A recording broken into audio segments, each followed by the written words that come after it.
여러분, 안녕하세요.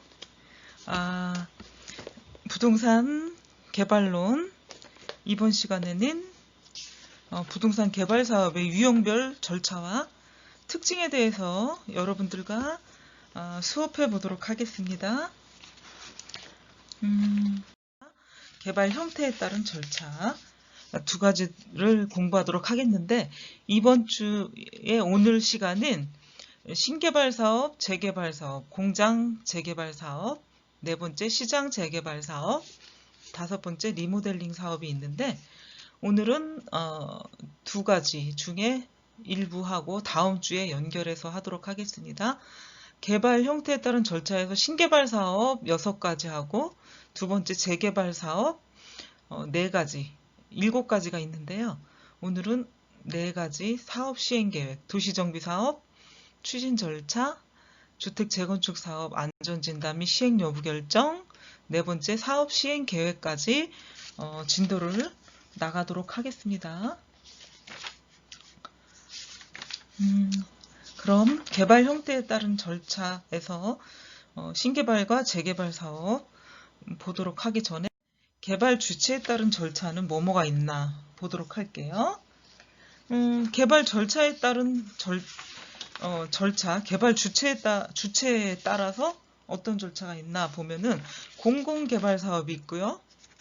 민간개발 사업, 민간 공동개발 사업. 그래서 공공개발 사업이라는 거는 나라나 공공기관에서 하는 거, 민간인, 민간 건설사 아니면 민간인들이 주체가 돼서 하는 개발, 그리고 공공과 민간이 합쳐진 게 민관 공동 개발 사업이라고 합니다. 그래서 주로 1번, 2번 많이 하지만 또 3번도 큰 사업일 경우에 같이 하고 조인해서 하는 경우가 많습니다. 그래서 유형별 절차에서 개발 형태에 따른 절차에서 첫 번째 신개발 사업인데, 이 신개발 사업은 우리가 부동산 개발 사업이라고 알고 이번 학기 수업을 듣는 거고, 부동산 개발론이거든요. 그래서 개발 사업은 토지 가치 상승을 가져오기 때문에 그 토지 가치 상승으로 인한 엄청난 개발 이익을 가져다 줄 수가 있어요. 그러니까 우리가 개발을 할 때 가장 중요한 게 개발 주체의 3원칙 중에 하나가 토지인데, 가장 중요한 개발 구성 3원칙의 하나인데, 그 토지로 인해서 토지 가격이 상승함으로 인해서 물론 분양 가격도 상승하기 때문에 분양이 잘 된다는 보장이 없지만, 토지 가격이 상승함으로 인해서 사업성이 더 훨씬 좋아질 확률이 높게 되는 거죠. 그래서 개발 이익을 가져다 줄 수가 있다는 얘기는 그런 의미에서 이제 할 수가 있는 거고요. 정부에서 하든 민간이 주도하든 개발 이익이 발생하는 거는 소득의 왜곡 현상을 갖다 준다는 거죠. 그러니까 개발 이익이 발생함으로써 현실에서 우리가 열심히 일해서 버는 소득하고 약간의 좀 부동산으로 버는 소득은 불로소득이다? 개발 이익이다, 이렇게 얘기를 많이 해요. 그래서 좀 우리가 생각하지 못했던 소득이 들어올 수가 있기도 하기 때문에 왜곡이 된 소득이다라고 얘기할 수가 있어요. 그러니까 실제 현실에서 보는 만질 수 있는 그런 액수의 돈이 아니고 훨씬 단위가 큰 돈이기 때문에 돈의 개념이 조금 없어질 수도 있기도 하고요.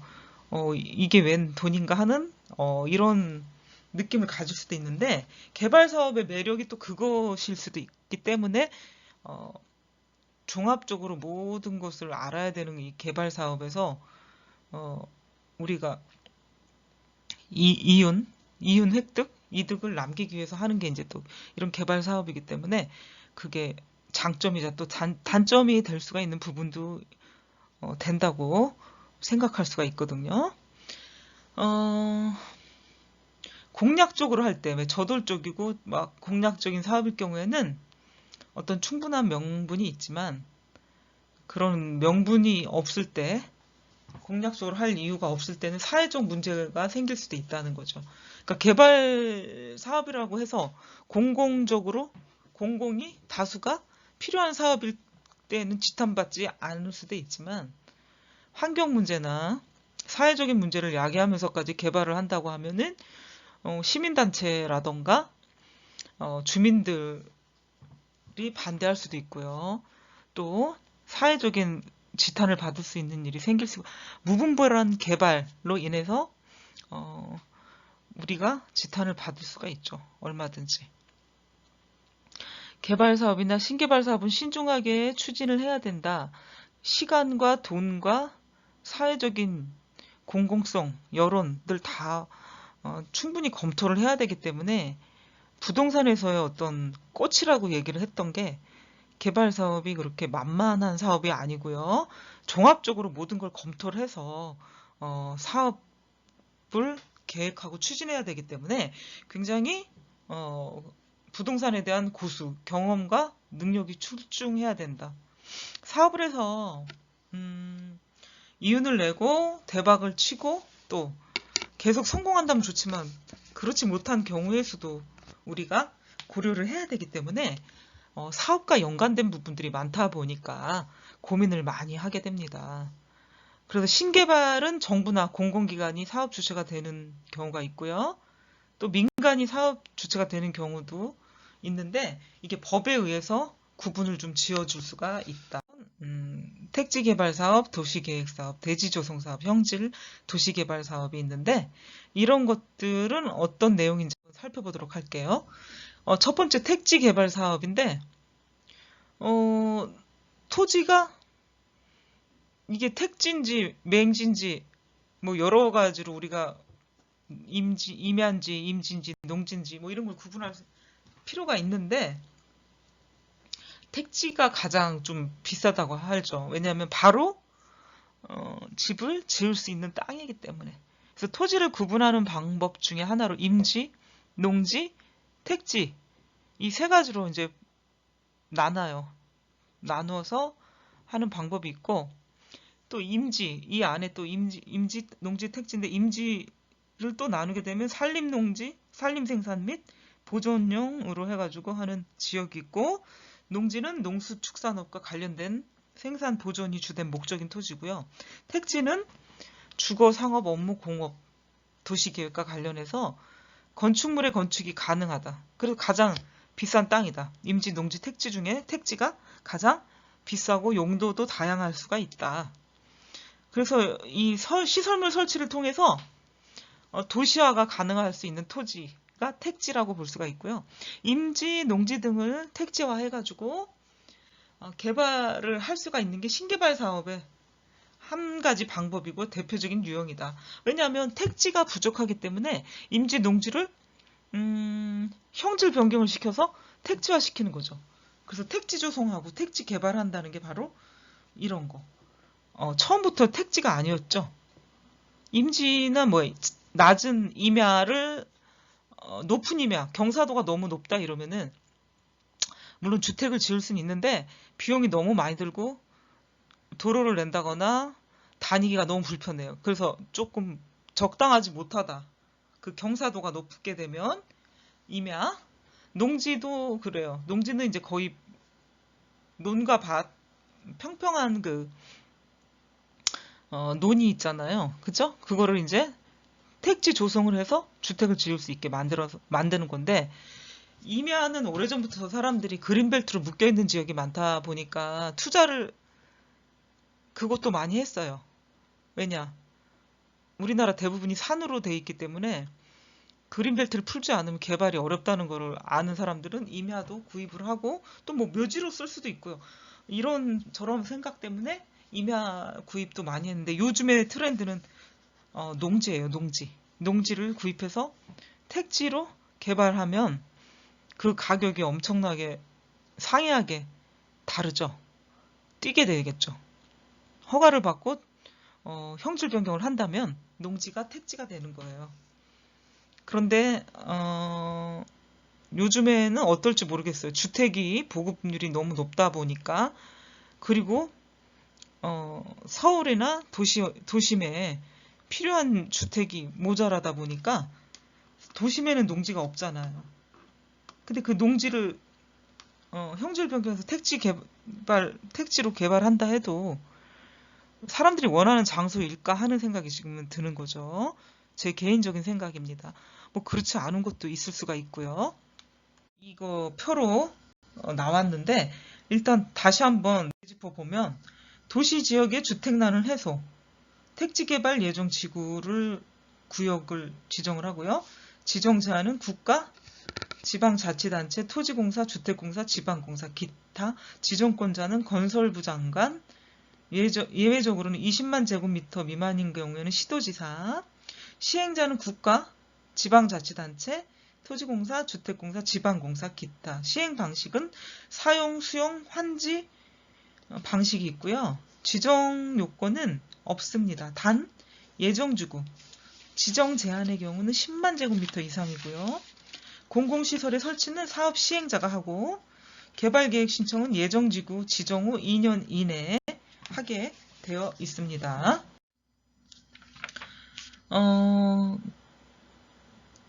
그리고 두 번째 도시개발 사업이에요. 도시개발법 제3조 관계행정기관과 협의를 하고요. 또 도시계획위원회 심의를 하고 도시개발법 제9조에 의해서 도시개발구역 및 개발계획 결정고시, 도시개발 제13조 조합설립인가, 도시개발법 제11조 사업시행자 지정을 하게 됩니다. 처음에 도시개발법 제8조에 의해서 관계행정기관 협의를 하는데 전략환경영향평가, 검토의 역량개발 관련 검토 내용 포함 도시개발구역 지정과 관련해서 계획설명서에 저역량개발 기술 요소 내용을 기재하게 되어 있고요. 저역량개발 관련 행정조치 필요 내용 검토하게 되어 있습니다. 도시개발 관련 법령과 지침, 기준을 검토하게 되어 있습니다. 도시개발 사업에서는 주택지 조성사업, 공업지 조성사업, 시가지 조성사업이 있고요. 토지구획 정리사업이 있어요. 그래서 이거는 도시개발 사업인데 도시개발법으로 시행이 되는 거죠. 도시개발법으로. 도시개발법에 개요가 있는데 주거, 상업, 유통, 정보, 통신, 생태, 문화, 보건 및 복지 등 기능을 가지는 단지 또는 시가지를 조성하기 위해 시행하는 사업이고 목적은 계획적이고 체계적이고 도시개발을 도모하는 거. 도시화 조성과 공공복리 증진이 목적이고요. 도시개발 구역이 되겠습니다. 도시개발 사업 절차를 한번 보면은 단계계획 수립, 구역 지정, 실시계획인가 사업 시행인데 이 1단계 계획 수립에서는 건축계획안 작성을 해요.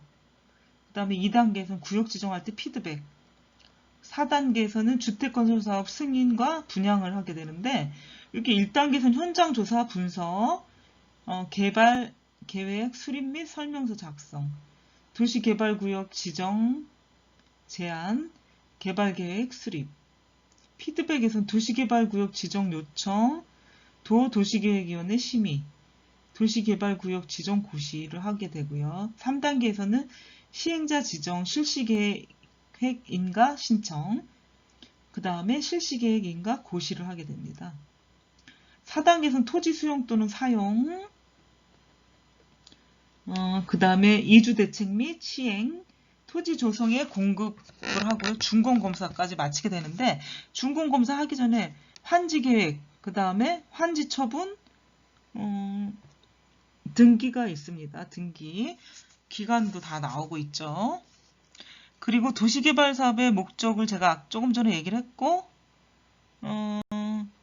도시개발 구역으로 지정할 수 있는 규모, 주거 및 상업지역 1만 제곱미터 이상, 공업지역 3만 제곱미터 이상, 자연 녹지지역 1만 제곱미터 이상, 생산 녹지지역 개발구역 면적의 30% 이하, 1만 제곱미터 이상, 도시지역의 지역 30만 제곱미터 이상,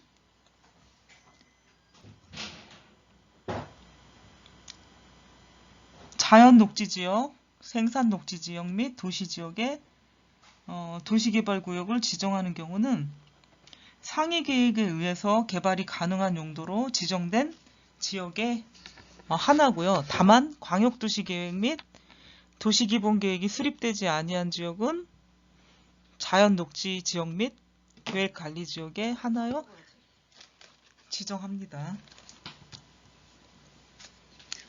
사업 방식은 세 가지가 있어요. 수용 방식, 환지 방식, 혼용 방식. 수용 또는 사용 방식은 토지를 매수 하고요. 토지를 매수해서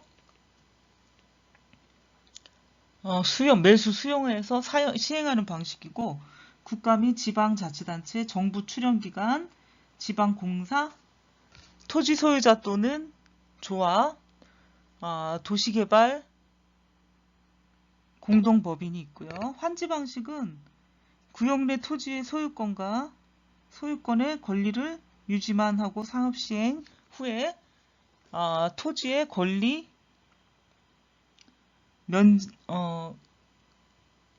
권리에 대한 그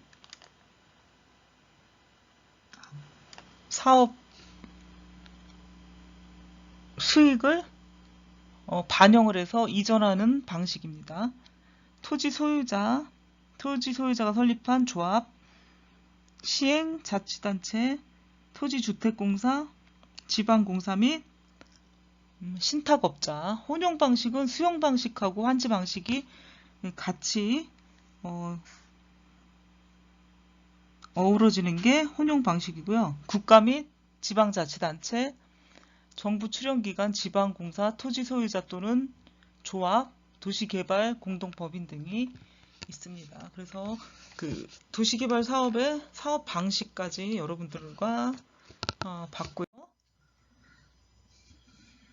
단지 설계와 부대 토목공사 단계가 있죠. 그래서 부분별 설계의 주안점은 현장 조사, 자료 분석을 하고 도로 및 토공 설계, 우수 설계, 오수 설계, 상수 설계, 포장 설계, 구조물 설계 등이 있고요. 주요 사업 분야는 주택단지, 산업단지, 유통단지, 개별 법에 의해 가지고 공공 또는 민간 개발 사업의 계획 및 설계의 분야가 되겠고요. 부대 토목은 중소규모의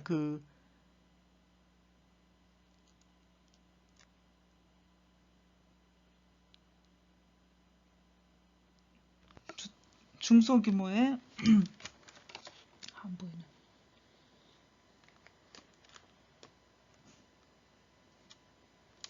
토목 기획 설계 회사, 그다음에 도시계획 시설 결정 및 개발 행위 허가 요건 등이 있어야 되는데 실시계획 단계가 있고요. 개발 행위 단계가 있습니다. 여기 수용 방식과 혼용 방식, 환지 방식 이렇게 나오죠. 그래서 혼용 방식은 수용과 환지 방식을 플러스한 거. 이 표로 이렇게 한번 수용 방식, 환지 방식을 여러분들이 보면 되겠습니다.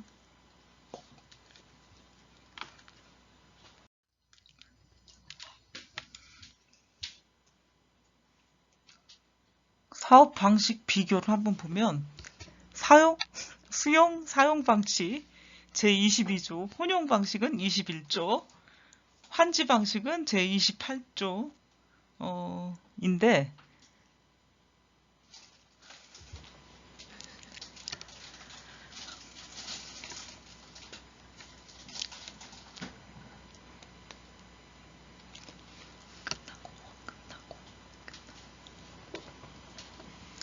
수용 방식은 토지 수용권의 부여, 토지 상한채권의 발행, 이주대책 수립, 조성토지 공급계획, 공사 착공 및 완료, 공공시설관리청 합동검사, 준공검사, 공사 완료 공고가 있고요. 환지 방식은 환지계획 작성 및 공람, 환지 설계, 환지계획의 인가, 공사 착공 및 공사 완료, 공공시설관리청 합동검사, 공사 완료, 공고 및 공람, 준공검사, 구역지정 실시 환지계획, 환지처분 공고, 환지처분 공고 14일 이내에 등기 촉탁 신청을 해야 되고요.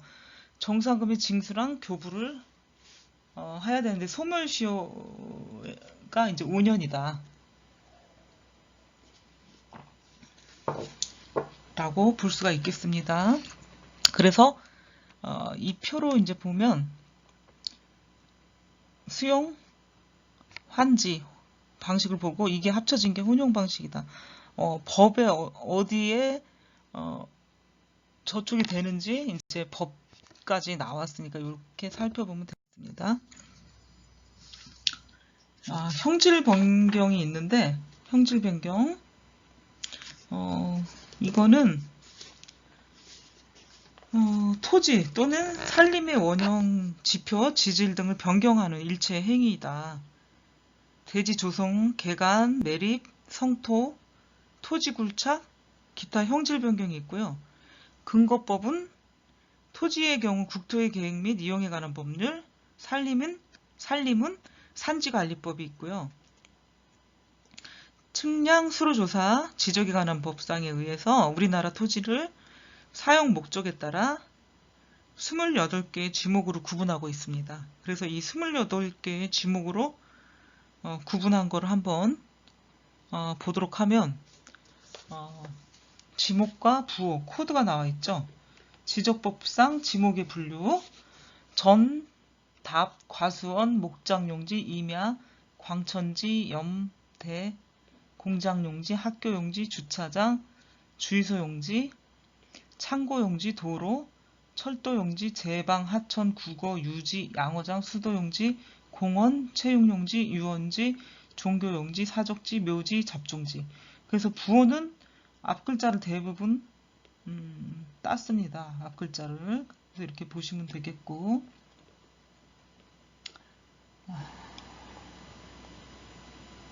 그 다음에 코드는 1번부터 28번. 그러니까 전답 과수원 해가지고 1, 2, 3, 4 이렇게 코드가 매겨지는데 마지막 잡종지의 잡에 28로 이제 돼 있는데 외우기 이게 28가지를 여러분이 외운다면 코드 번호까지 다 외우게 되겠죠. 예, 그래서 이렇게 해서 형질 변경이 되는 지적법상의 지목의 종류를 여러분들과 이제 봤는데, 이 형질 변경 목적은 토지, 산림의 사용 목적을 달리하고요.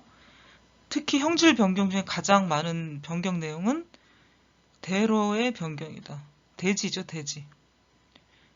이 대로의 변경은 건물을 건축하기 위해서고요. 또 28개의 지목 중에서 대만이 건축이 가능해요. 그래서 이 27개 지목 가지고 대로 만드는 게 형질 변경이 되겠죠. 그래서 형질 변경의 사업 주체는 정부, 공공기관, 개인, 조합이 가능하고요. 그 형질 변경을 통해서 주택 상가, 건축물의 건축이 가능해지고 개발 사업으로서의 가치가 성립이 된다. 대지를 사서 개발을 하면 비싼 땅을 샀기 때문에 가치가 별로 없는데 싼 땅을 형질 변경해서 개발을 하면 더 많은 이득을 남길 수가 있는 게 개발 사업이죠. 그래서 형질 변경을 해주는 경우가 상당히 많다고 볼 수 있겠죠. 그래서 토지 형질 변경인데 공유수면의 매립도 있고 또 형상 변경도 있어요. 절토된 거, 깎인 거, 정지, 포장, 성토, 또 매립. 공유수면의 매립이라는 게 바다나 뭐 강을 흙으로 메워서 토지로 만드는 거죠. 네, 그래서 토지 형질 변경 중에는 형상, 모양의 변경 아니면 없는 땅을 만드는 공유 수면의 매립이다. 이런 것들이 있습니다. 개발 행위 허가, 이 개발 행위 허가라고 하는 거는 일정한 면적 이내 범위 내에서 건축물, 공작물 아니면 토지 형질 변경을 위해 가지고 개발 행위 허가 이거를 득해야지 형질 변경이 되거나 건축이 되거나 또 토지 분할이 되거나 뭐 이런 것들이 다 가능해지거든요. 그래서 개발 행위 허가를 받아야 된다. 그래서 개발 행위 허가의 절차를 보면 계획의 적정성, 그래서 개발 행위자 신청서 같은 걸 제출해야 되는데 기반 시설의 확보 여부, 주변 환경과의 조화, 개발 행위 허가 등을 이런 것들에 의해서 결정이 나고요. 난개발을 방지하기 위해서 특별시장, 광역시장, 시장 군수 등의 운영권자가 되기도 하죠. 개발 행위 허가를 받지 않은 경우가 있는 경우도 있는데 도시계획 사업에 의해서 개발 행위, 재복구, 재난 수습을 위한 응급조치, 건축법에 의해서 신고하고 설치할 수 있는 건축물의 개축, 증축, 재축, 그 다음에 토지 형질 변경, 경미한 행위, 경미한 변경 등은 허가를 받지 않아도 가능합니다. 개발 행위 규모는 주거지역, 상업지역, 자연 녹지지역, 생산 녹지지역 이런 데는 10,000제곱미터 이내, 공업지역은 30,000제곱미터 이내, 보존 녹지지역은 5,000제곱미터 이내입니다. 관리지역은 30,000제곱미터 이내, 농림지역은 30,000제곱미터, 자연환경보전지역은 5,000제곱미터 이내의 면적이 개발행위 허가 규모이고 그 개발행위 허가 면적이 작아요. 소규모로 되어 있으면은 해당 면적이 초과되면 개발행위 면적 이내로 쪼개어 똑같은 사업을 똑같은 사람이 똑같은 방식으로 계속 시행할 가능성이 있고요. 녹지지역 관리, 농림, 자연환경 보존지역 안에서 연접하여 개발하거나 여러 차례에 걸쳐서 부분적으로 개발하는 경우 하나의 개발 행위로 보기도 해요. 그래서 이를 하나의 연접개발이라고 하고 연접개발은 난개발의 원인이 될 수도 있어서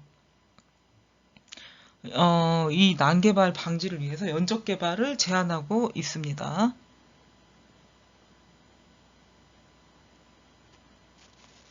그래서 개발행위 허가 절차를 보면 신청서를 제출하고요. 개발행위 허가 기준을 검토, 허가권자가. 이 허가권자는 도시군 계획 사업자의 의견 청취, 인허가 등의 의제 협의를 하는 허가권자이고 도시계획위원회에 심의를 하게 되죠. 그래서 허가가 되는지 불허가인지 조건부 허가인지 허가를 해주게 돼, 그거에 대한 결과를 피드백을 해주게 되고 그거에 따라 개발 행위가 이루어지죠. 개발 행위자는 의제사항 준공 협의, 준공 검사를 하게 됩니다.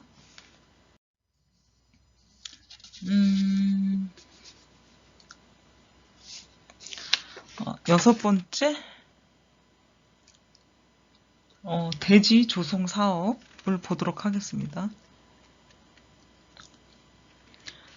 주택 건설 사업자는 연간 20호, 도시형 생활주택 30세대 이상의 주택 사업을 시행하려는 자, 그 다음에 연간 1만 제곱미터 이상의 대지 조성 사업을 영위하고자 하는 자, 분양주택 건설 사업은 일정한 요건을 갖춘 자에게 분양할 목적으로 사업계획 승인을 받아가지고 20세대 이상의 주택을 건설하는 사업이고요. 임대주택 건설 사업은 5년 이상 임대 후 분양을 목적으로 임대주택법에 따라 주택을 건설하는 사업을 말하고 있습니다.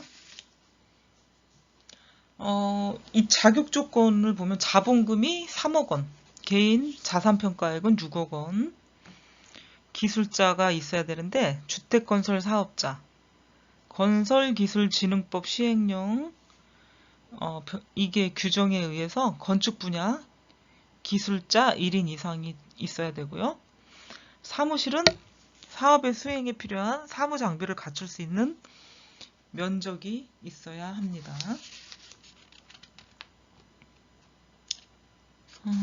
그래서 대지 조성 사업은 이런 자격을 갖추고 주택건설 사업자를 하려는 사람이 할 수 있는 게 대지 조성 사업이다. 두 번째 재개발 사업이 있어요. 재개발 사업, 도시 정비 사업인데 도시 정비 사업은 도시 기능을 회복하기 위해서 정비구역, 가로구역에서 정비 기반 시설을 정비하거나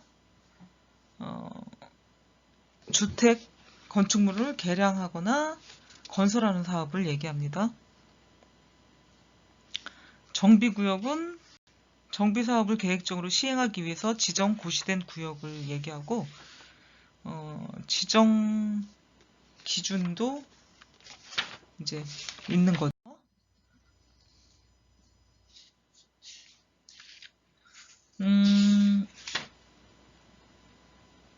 도시정비사업에서 그 주거환경 개선사업, 주거환경 관리사업, 주택 재개발 정비사업, 도시환경 정비사업, 주택 재건축 정비사업, 가로주택 정비사업이 있거든요.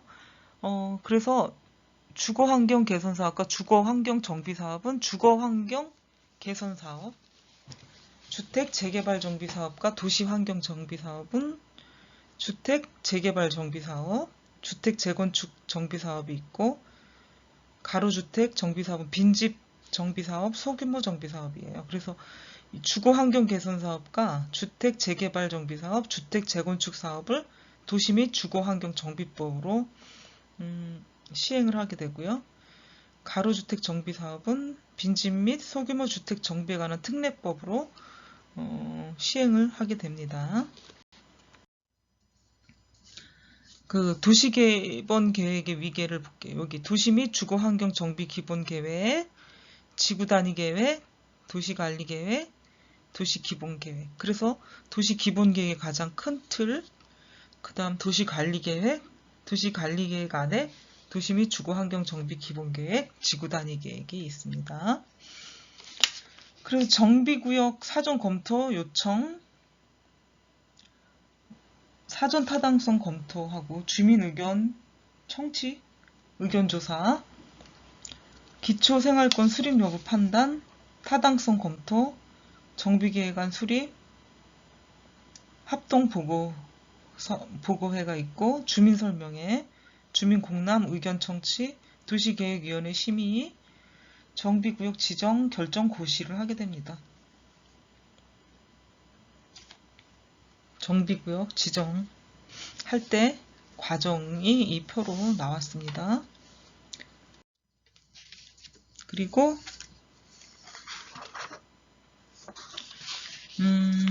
주택 재개발과 주택 재건축, 주거 환경관리, 가로주택 정비사업은 어떤 법과 기본계획 수립 지침, 구역 설정 기준안은 어떤 건지 보도록 하겠습니다. 주택 재개발 사업은 1만 제곱미터 이상, 위원회 인정 시에는 5천 제곱미터 이상이고요. 주택 재건축은 예정 세대수가 300세대 이상이거나 규모 1만 제곱미터 이상, 세개동 아파트나 다세대 이상, 주거환경관리는 전용주거지, 제1종, 2종, 일반지 주거지, 단독, 다세대가 밀집되어 있는 정비보존 관리가 필요한 지역이고, 정비 예정 구역 해제, 전환 요청 지역이고요.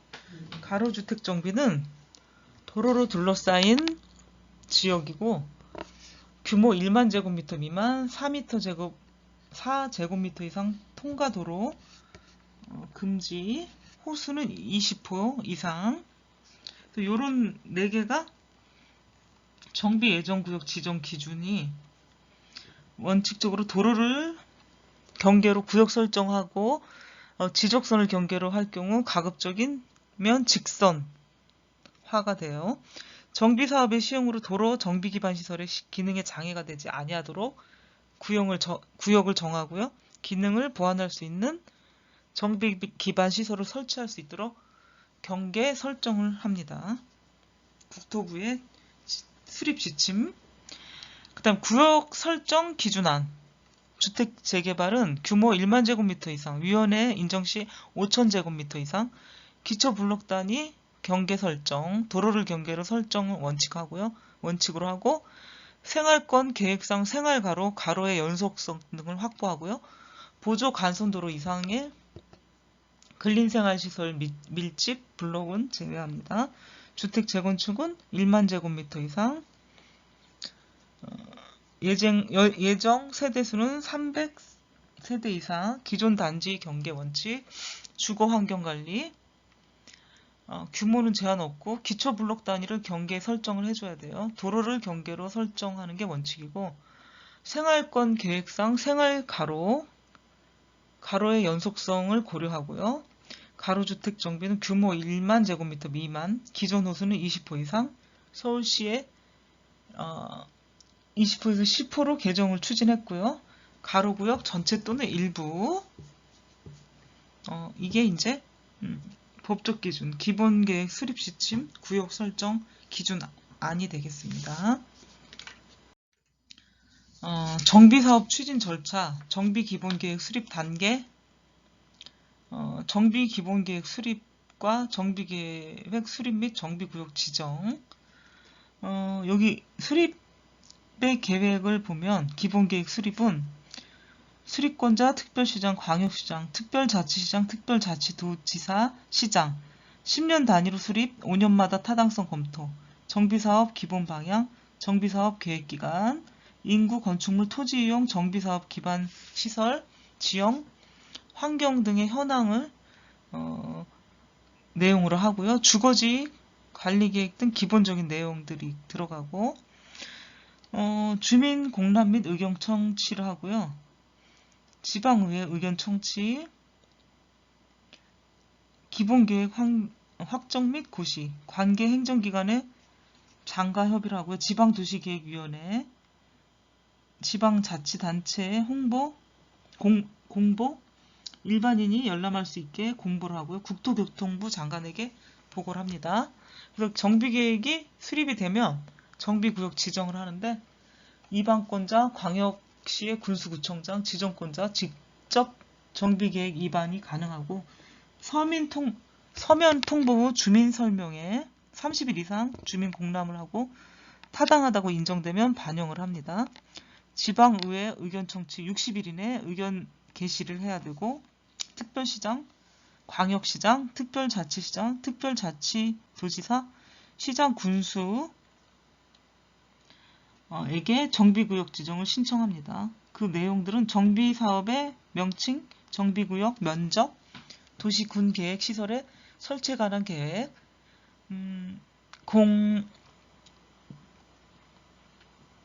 공통이용시설 설치계획, 지방자치, 지방도시계획위원회 심의, 지방자치단체의 공모, 국토교통부 장관에게 보고, 일반인이 열람할 수 있게끔 해야 되고요. 그래서 정비 기본계획 수립 단계는 이제 이렇게 두 가지인데, 이런 과정을 거쳐서 기본계획이 수립이 되고, 정비 기본계획이 수립이 된 후 정비구역 지정이 되겠습니다. 정비사업 추진 절차.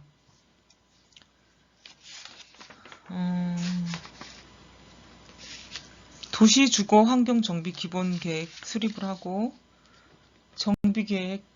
정비사업의 기본 방향, 정비 대상자의 계략적인 범위를 정하고요. 정비구역 지정, 정비계획 수립인데 토지 이용 계획 및 기반시설 계획을 수립을 하고 사업 시행 구역을 지정을 합니다. 사업 시행자 지정, 공공사업 시행자 등 정비사업의 사업 시행자를 지정하고 사업 시행인가 정비사업 관련 내용을 해당 지자체 등에게 최종 확정을 합니다.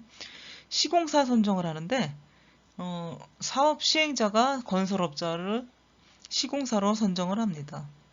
관리처분 계획인가 종전에 쓰던 토지 또는 건축물 소유권과 지상권, 전세권, 임차권, 저당권 이런 것들을 소유권 이외의 권리를 정비사업으로 새롭게 조성된 토지와 축조된 건축시설에 관한 권리로 변환시켜 배분하는 계획이 관리처분 계획인가가 되겠습니다.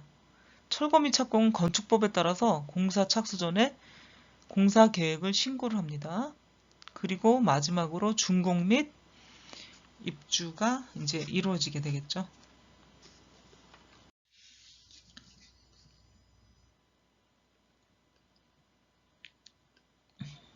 종전에는 재개발, 재건축, 주거환경사업 이렇게 됐는데 이제는 도시 및 주거환경정비법으로 이렇게 시행이 된다고 볼 수가 있겠습니다.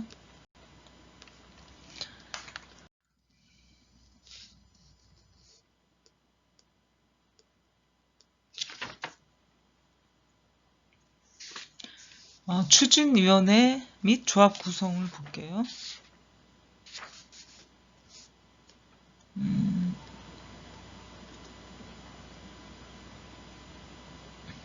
추진위원회 및 조합 구성에서 추진위원회는 추진위원장을 뽑아야 되고 감사 뽑고 추진위원을 뽑게 돼요. 그리고 조합은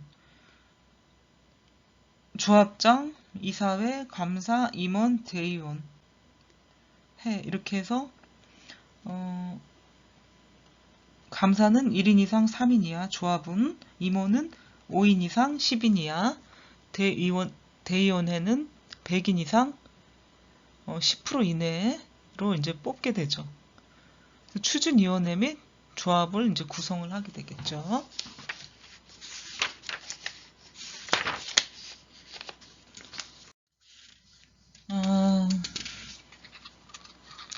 도시 재개발 사업 및 도시환경정비사업 추진위원회 조합 설립 시에는 토지 소유자의 4분의 3 이상이 동의를 해줘야 되고요.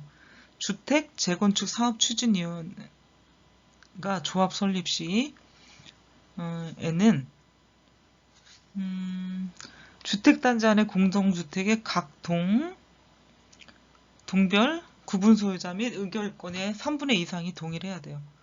복리시설일 경우에는 주택단지 안에 복리시설 전체를 하나의 동으로 봅니다. 그리고 주택단지 안에 전체 구분 소유자 및 의결권의 각 4분의 3 이상이 동의를 해야 되고요. 주택단지가 아닌 지역의 정비지역으로 포함이 됐을 때는 주택단지가 아닌 지역 안의 토지 또는 건축물 소유자의 4분의 3 이상 및 토지 면적의 2분의 2 이상의 토지 소유자의 동의가 필요합니다.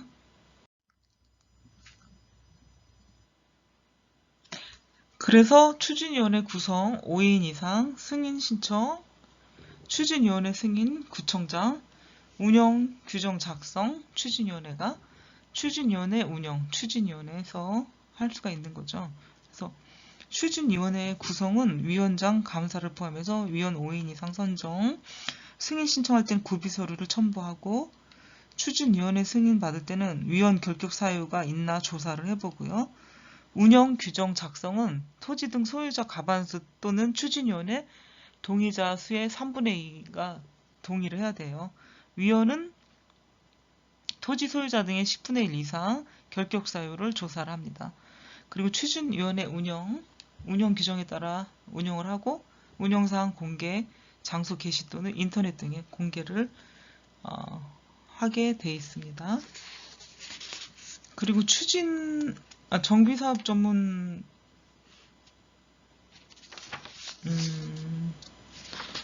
이제 추진위원회가 생긴 후에 정비사업 전문 관리를 하게 되는 거죠, 이제. 예, 그래서 추진위원회 설립까지 봤고요. 사업시행 인가, 네 번째 사업시행 인가를 보겠습니다.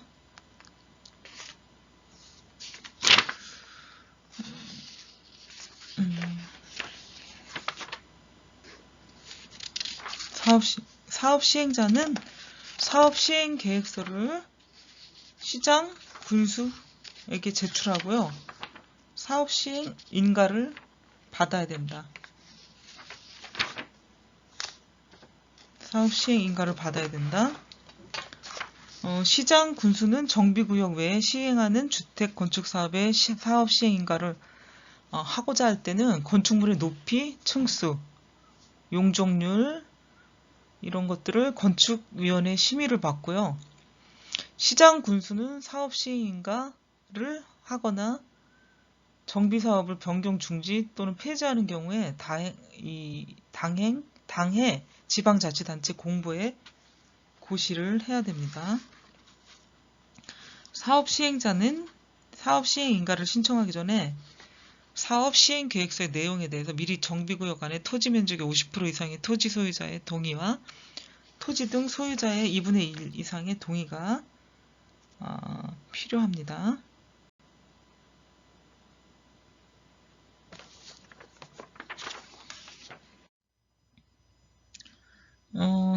사업시행 인가에서 사업시행 계획서를 작성하는데 토지 이용 계획, 건축물의 배치 계획을 포함을 하고요.